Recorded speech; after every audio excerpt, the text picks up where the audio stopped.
Très chers amis de CongoFrance.com, bonjour et bonsoir. Merci pour votre disponibilité dans cette émission Actualité à la Une, présentée par M. Didi Dipumba. Je suis de retour parce que tout ça qui sa plateau na Congo France, tout rapidement pour informer bien na makamune surtout ils ont des kalakati ya mboka na biso Congo. Ils a participé mawa comme na makambo so de ka na kati ya Beni.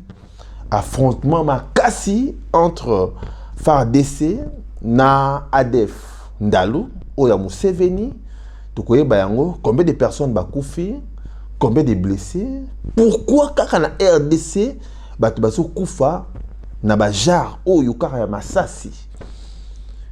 Pona nini batu parmi wana ba ADF Ndalu batu parmi ya ba Rwandais bazalaka tout le temps na kati ya mboka na biso Congo. Pona nini armée na biso et qu'on va combien la bangote tout au cours de cette émission Actualité à la Une. Et ça participé ma très chers amis téléspectateurs. Nous sommes obligés à informer Bino parce qu'ils ont comment le devoir na biso. Merci beaucoup. Lelo il faut pas que Bossana que Kabila a sous pression.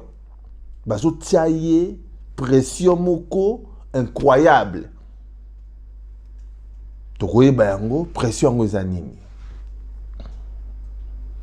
Bon obligation nini Kabila na yango oye fois ça là. Tokoye bayango au cours de cette émission Actualité à la Une parce que tout le monde a qui la fois passée trio, quand je dis trio ça veut dire que 3 personnes bakutanaki Kabila, président ya Angola, Lorenzo et puis président à Brazzaville. Basolaki pour la crise politique où ils sont na kati ya République démocratique du Congo. Et puis suite na yango eza nini lelo ba président wana ba commis déjà ko lâcher Kabila parce que ba émissier allo bango officiellement qui a aussi représenté les sous-soutien na ba élection au ekosalema le 23 décembre 2018. Tukoye ba yango nini oyo très chers amis téléspectateurs. Désolé cas. En tout cas merci, je suis M. Didi Dipumba. Tout ça toujours wana pour na ko sala ba recherche belé ya ko informer bino na makambo belé o sur les kalakati mboka na biso Congo. Merci na disponibilité na bino très chers amis téléspectateurs. Na kati ya Beni Masasi et Betami très chers amis téléspectateurs, ils a participé mawa. Ba habitant ya Beni en tout cas batu ya Este Bazana na baza makasi bato à Est baza vraiment makasi parce que oye les karanakati à Est ce que les qui na kati à France ba obenga ngo ba attentat sur les qui na ba mboka misusu très cher amis téléspectateurs to mona ndenge ba média mususu ba ko diffuser yango mais oye sur les karanakati à mboka na biso et ça sous normalité.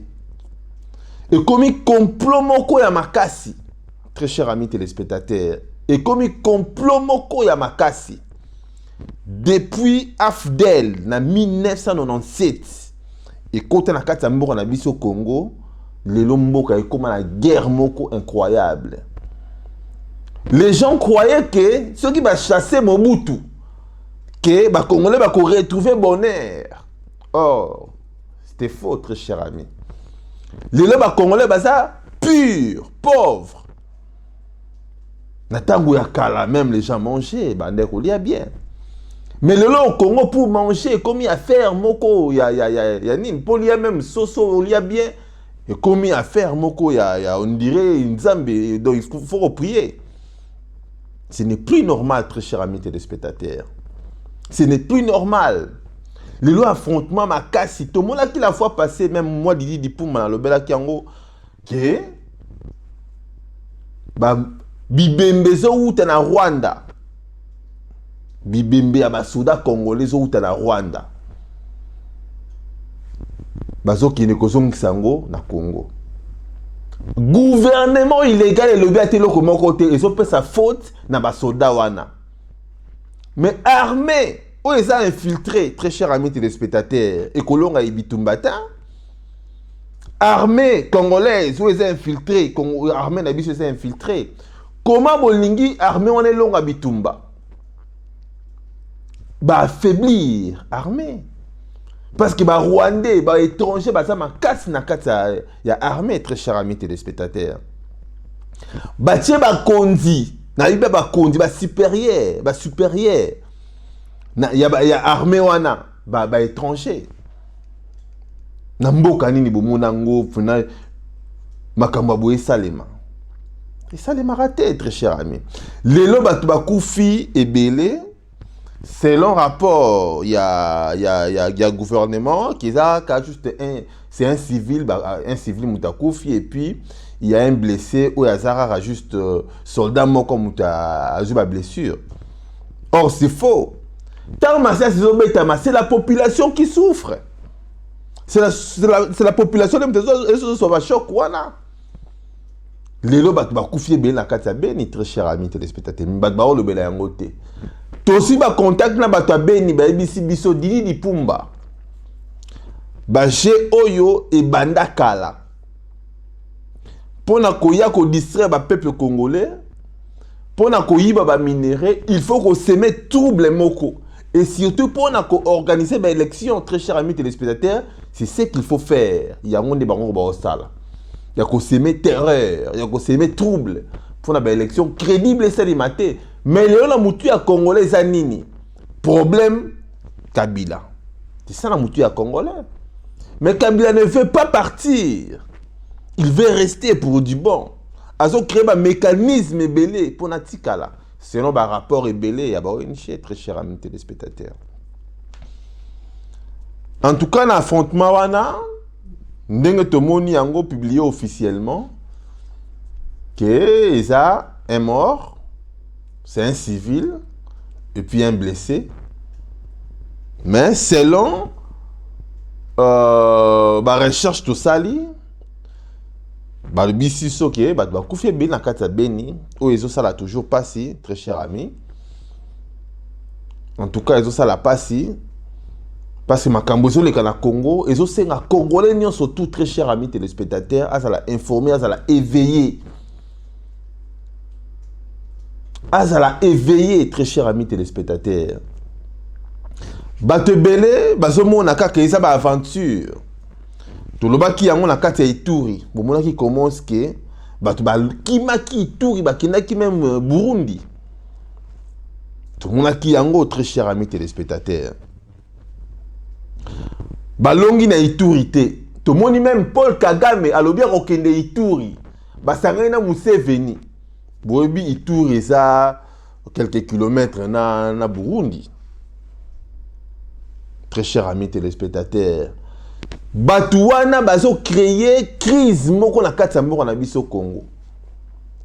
Même ba mindele oyo bazo yiba na kati ya moko na biso bazo comprendre je wana lisuute. Ça veut dire que ba komisi mboka na biso on dirait lieu moko ya bitumba. Ba komisi mboka na biso on dirait lieu moko ya kuiba. Comme Simbo na biso on dirait lié moko ya ko assassiner ka batu comme ya battoir makile zotanga na mboka na biso très cher ami téléspectateurs. Qui profite à tout ça? Et ça ba pays frontalier ou eza sawana parmi ba pays ou eza wana de bango ne ba do profiter na biso. Ba grande puissance oyo pe baza wana bazo profiter na ba minéraux na biso très cher ami téléspectateurs.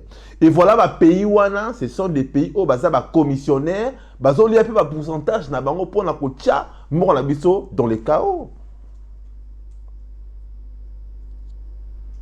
Mboka isa na chaos, mboka isa na crise makasi très cher ami téléspectateurs. Ça fait mal. Ya remona makambo yo ndenge ezo salema.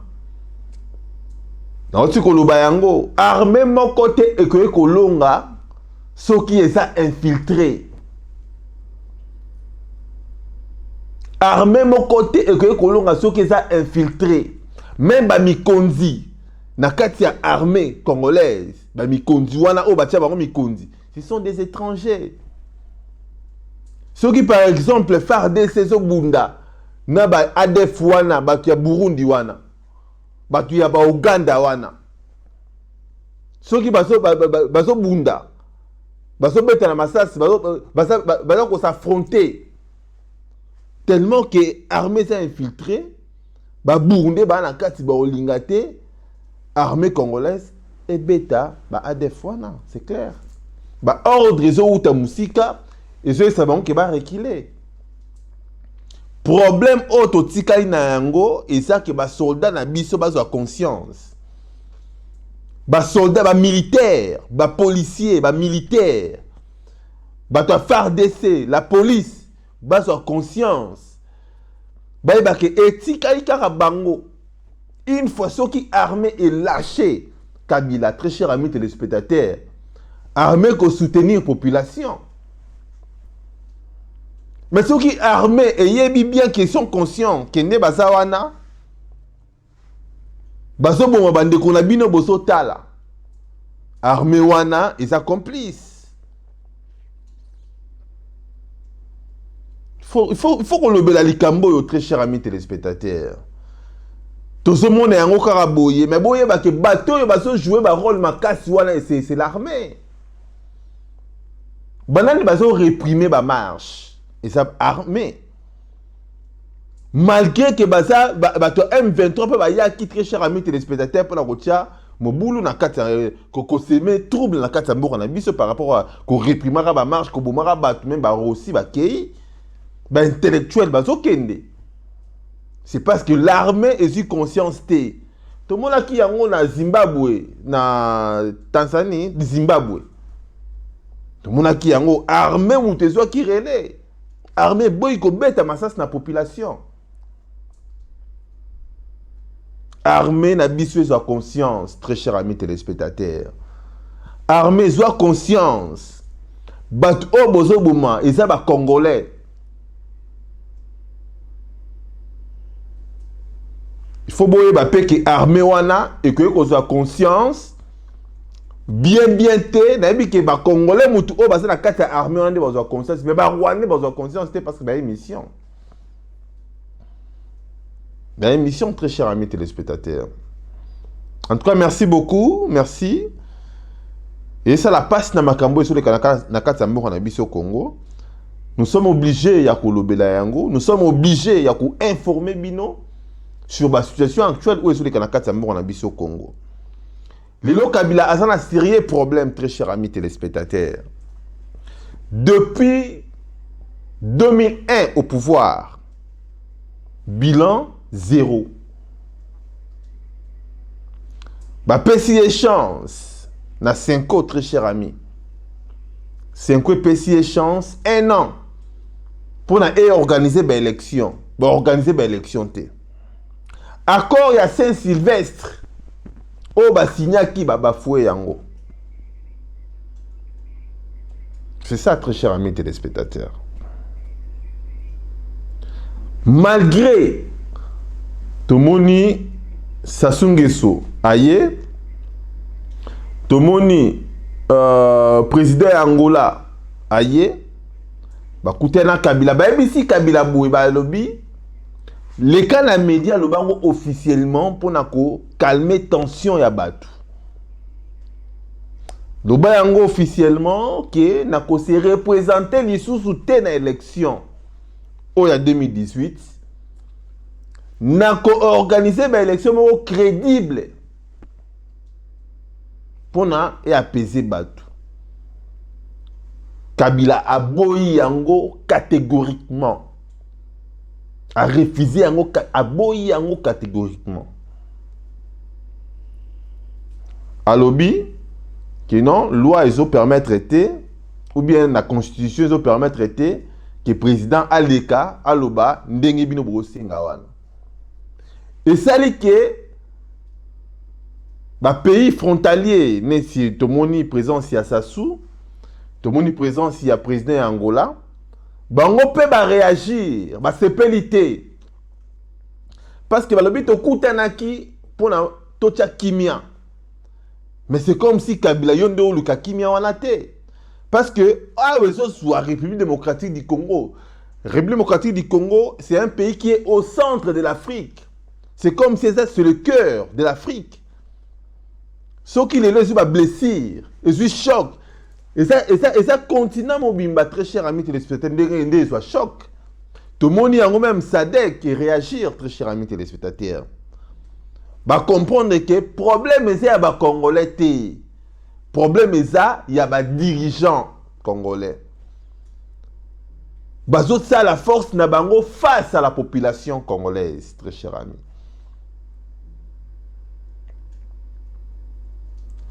Bah obligé Kabila Balobi 2018 Oyo, il faut ça l'élection. C'est ça très cher ami. 2018 Oyo, Kabila il faut ça l'élection. Il faut quitter le pouvoir. Mais bozoyo kanabeni, massa c'est bandi. Bozoyo ka côté boy, massa c'est bandi. Bozoyo ka place msube, massa c'est bandi. Et bandi.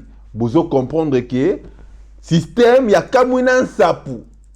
Nde basalaka yango très cher ami téléspectateur pour nako pe sa raison na gouvernement en place comme quoi tokoki ko organiser ba élection te ceux qui trouble moko to salema na quoi moko ya mboka. C'est ça très cher ami téléspectateur. Et qu'est-ce qu'il faut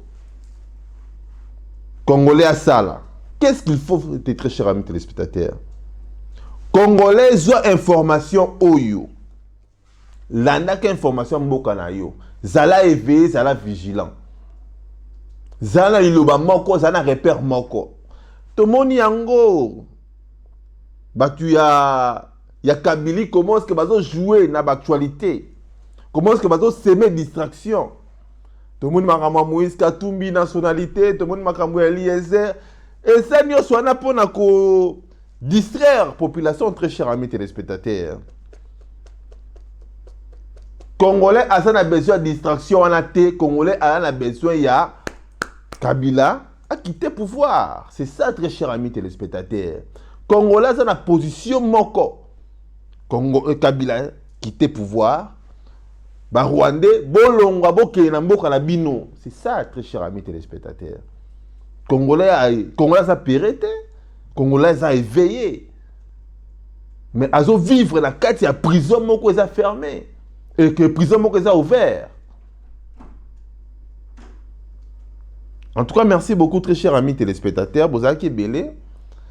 Bolanda ki biso na carte émission Oyo. En tout cas, merci encore parce que bosanga quitté yako landanga di Pumba parce que toza toujours wana pour na koyeba ko sala ba recherche belé pour na koya ko informer bino na makamunyo surtout ezoleka na kata mboka na biso Congo. Nazo remercier batunyo surtout Oyo basungi ngai pour na tobongisa studio Oyo na sangité ko remercier Amisi